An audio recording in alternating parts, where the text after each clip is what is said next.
Changing world. Historian Nathan Miller put it thusly, quote, World War I was the greatest turning point of modern history. The universal presumptions of the Victorian age, progress, order, and culture were blown to bits. Life would never be the same. The war ushered in a world of violent change that produced the Leviathan state, consumerism, mass culture, and mass communications. This section presents firsthand accounts of women challenging their traditional place in society, new technologies that will change the world, and the beginnings of a frightening political movement.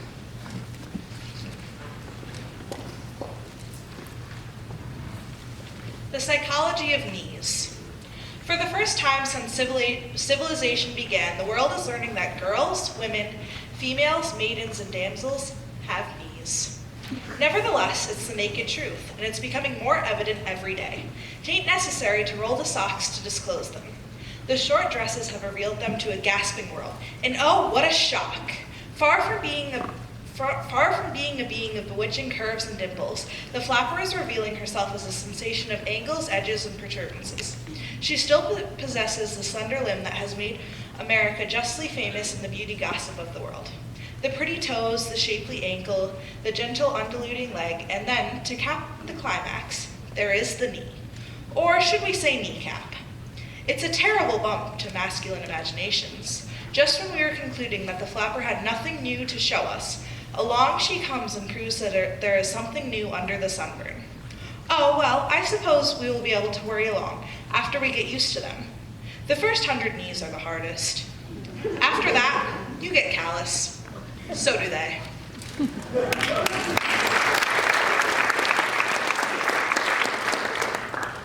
A college view. Who is it now that flashes by with scanty clothes and dropping eye, for whom great Caesar tore his hair, who was his vamp so debonair? A flapper. Who was this biddy called Salome, that robbed John Baptist of his dome, the one that made mere man leave home? A flapper. Who is it now that flashes by with scanty clothes and dropping eye, for whom some sap would gladly die? A flapper.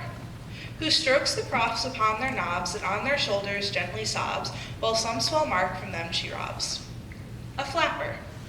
Who is it spends their hard-earned kale, who makes this plant a woeful tale, who is more deadly than the male? A flapper.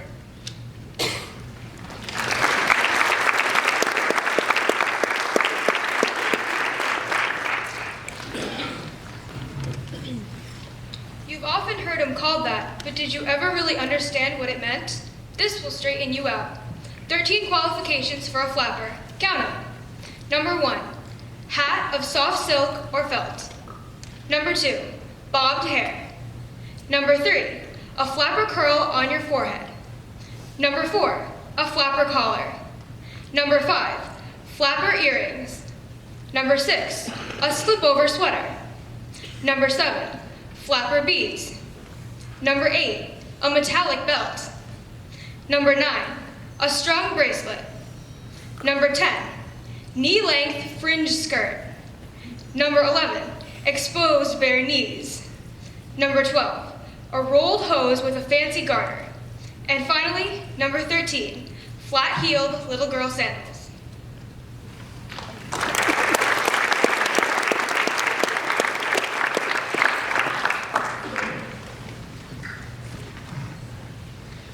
We know that every advance that woman has made in the last half-century has been made with opposition, all of which has been based upon the grounds of immorality. When women fought for higher education, it was said that this would cause her to become immoral and she would lose her place in the sanctity of the home. When women asked for the franchise, it was said that this would lower her standard of morals, that it was not fit that she should meet and mix with members of the opposite sex. But we noticed that there was no objection to her meeting with the same members of the opposite sex when she went to church. The church has ever opposed the progress of women on the ground that her freedom will lead to immorality. We ask the church to have more confidence in women. We ask the opponents of this movement to reverse the methods of the church, which aims to keep women moral by keeping them in fear and in ignorance, and to inculcate them into higher and truer morality based upon knowledge. And ours is the morality of knowledge. If we cannot trust women with the knowledge of her own body, then I claim that 2,000 years of Christian teaching has proven to be a failure. We stand on the principle that birth control should be available to every adult man and woman. We believe that every adult man and woman should be taught the responsibility and the right use of knowledge. We claim that woman should have the right over her own body and to say if she shall or if she shall not be a mother as she sees fit. We further claim that the first right of a child is to be desired, while the second right is that it should be conceived in love, and the third, that it should have a heritage of sound health.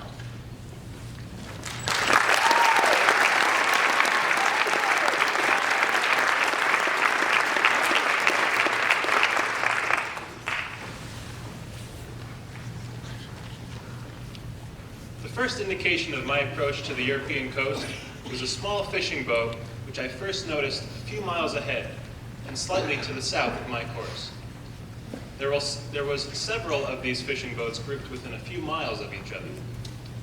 I flew over the first boat without seeing any signs of life. As I circled over the second, however, a man's face appeared, looking out of the cabin window. I have carried on short conversations with people on the ground by flying low with throttled engine and shouting a question and receiving the answer by some signal. When I saw this fisherman, I decided to try to get him to point towards land. I had no sooner made the decision than my futility of the effort became apparent. In all likelihood, he could not speak English, and even if he could, he would undoubtedly be far too astounded to answer. However, I circled again, and closing the throttle as the plane passed, within a few feet of the boat, I shouted, "Which way is Ireland?" Of course, the attempt was useless, and I continued on my course. Less than an hour later, a rugged and semi-mountainous coastline appeared to the northeast. I was flying less than 200 feet from the water when I sighted it. The shore was fairly distinct, and not over 10 or 15 miles away. A light haze coupled with numerous storm areas had prevented my seeing it from a long distance. The coastline came down from the north and curved towards the east.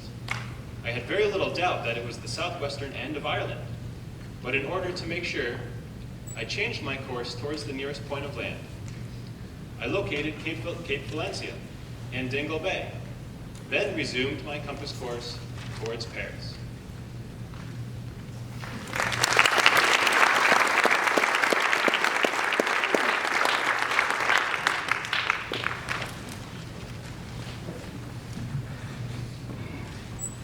Typical of show business, the opening of the Rivoli was widely advertised, and its air conditioning system heralded along Broadway. Long before the doors opened, people lined up at the box office, curious about the cool comfort offered by the managers. It was like a World Series crowd waiting for bleacher seats. They were not only curious, but skeptical. All of the women and some of the men had fans, a standard accessory of the day. Among the spectators was Adolf Zucker. I recall how quiet and resolved he was when he walked in and took a seat in the balcony. Zucker may have come from California, but he was there to be shown. Final adjustments delayed us in starting up the machine, so that the doors opened before the air conditioning system was turned on. The people poured in, filled all the seats, and stood 7 deep in the back of the theater. We had more than we'd bargained for, and we were plenty worried.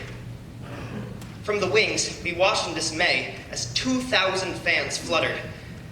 We felt that Mr. Zucker was watching the people instead of the picture, and saw those waving fans. It takes time to pull down the temperature and to quickly fill a theater on a hot day, and a still longer time for a packed house. Gradually, almost imperceptibly, the fans dropped into laps as the effects of the air conditioning system became evident. Only a few chronic fanners persisted, but soon they too ceased fanning. We had stopped them cold and sighed a great sigh of relief. We then went into the lobby and waited for Mr. Zucker to come downstairs. When he saw us, he did not wait for us to ask his opinion. He said tersely, "Yes, the people are going to like it."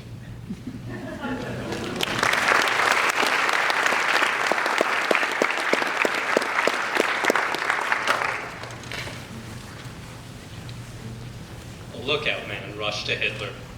reporting that the stormtroopers' lorries were just arriving. With a ham-cocked actor's gesture, Hitler swept his beer glass aside, took out his Browning, and signaled the group of men around him to follow him into the hall. These men were a motley crowd. Among them were Hitler's bodyguard, a primitive and brutal butcher's apprentice, his former sergeant in the army, Rudolf Hess, who has become his second in command in the party. Fritz Hans Schlegel, the son of Munich's most famous art publisher, who had studied at Harvard with F.D. Roosevelt, and who had felt more comfortable at home playing the piano than handling the pistol that had been pushed into his hand. The planned dramatic effect of the group's march into the hall was somewhat marred by the difficulty of pushing through the perplexed crowd to the platform. Carr, one of the Bavarian leaders, had stopped speaking and saw dismay that a heavy machine gun was being wheeled into the entrance by uniformed stormtroopers. Some people panicked and tried to leave, but every exit was now guarded. No one was allowed out, and a few who tried were kicked and beaten back. At last, Hitler arrived below the platform, grabbed a chair, mounted it, and fired a pistol shot at the ceiling. There was a sudden silence in the hall. He jumped from the chair and leapt up to the stairs to the platform. A police major, hand in pocket, tried to bar the way. Hitler put his pistol at the officer's head and shouted, "Take your hand out of your pocket." The man obeyed. Hitler now was in front of the triumvirate, Carr, Laszlo, and Caesar, the three Bavarian leaders. He turned to the audience and declared in a hoarse, excited voice, "The national revolution has started. The building is guarded by 600 heavily armed men. The barracks of the Reichswehr, the army forces, and the police had been occupied. The Reichswehr and the police are now on the march under the swastika banner."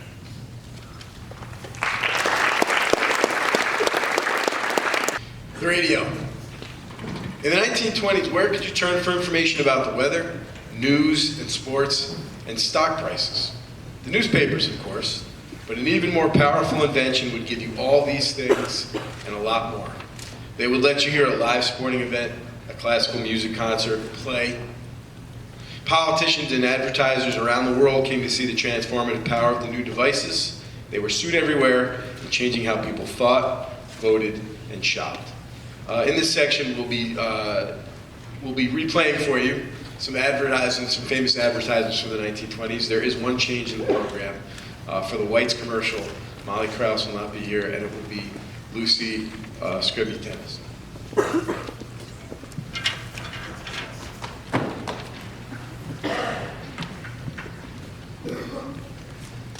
You hear the rumbling of an organization that in days to come will be the most powerful in the world. And that is the organization of radio listeners. There are over 5 million radio sets in the United States, costing $500 million. And those 500 sets undoubtedly have more than 25 million listeners. There, you have the possibilities of such an organization as the world has never seen before.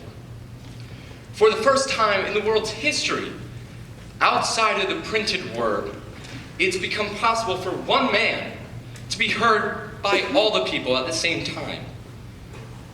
An ancient Greek said that a nation could not remain free if it became so big that the citizens could not meet in the public square, hear the speakers, and protect their interests. Today, over 115 million people can hear the President of the United States speak at the same time. And in a few years, it will be possible for one man to be heard by every human being on Earth. The difficulty will be to find anyone worthy of such an audience.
all the brand.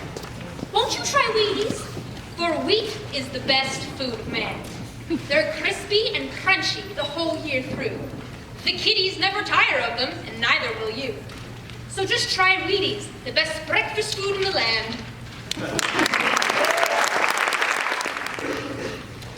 After every meal, for life.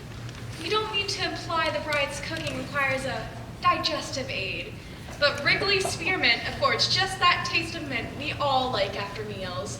And besides, it whitens teeth, sweetens breath, aids digestion, and calms the nerves. Freshens mouth after smoking. Taste the juice of real mint leaves. Be sure it's Wrigleys.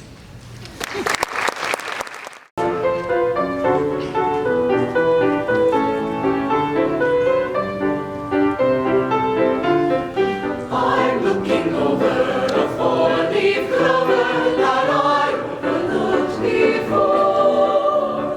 One leaf is sunshine, the second is rain. Third is the roses that grow in the lane. No need explaining, the one remaining is somebody I adore. I'm looking over a four-leaf clover that I overlooked before. I'm looking over a four-leaf clover that I'm looking for before. One leaf is sunshine, the second is rain. Third is the roses that grow in the lane. There's really no need explaining. The one remaining is somebody I adore. I'm looking over a four-leaf clover that I overlooked before.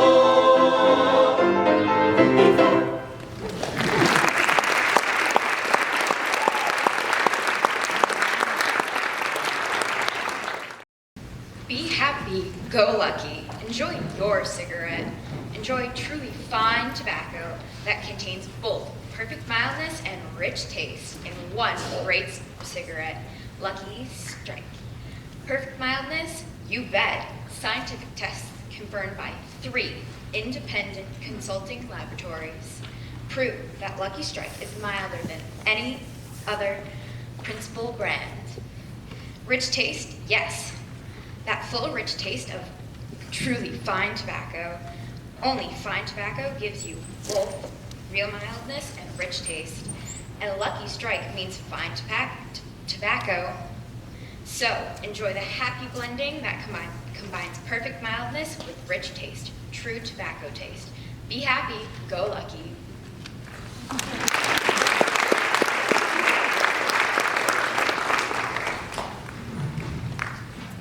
The new discovery results nothing internal to take. Reduce any part of the body desired without affecting other parts. No dieting or exercising. Be as slim as you wish. Acts like Magus, reducing double chins, abdomen, ungainly ankles, unbecoming wrists, arms, and shoulders, large busts, or any superfluous fat on body. Sold direct to you by mail, postpaid, on a money-back guarantee. Price 2 a cake, or 3 a cake for 4. 1 to 3 cakes usually accomplishes the purpose. Send money order today. Surprising results. Lamar Laboratories, 48 Rupert Street.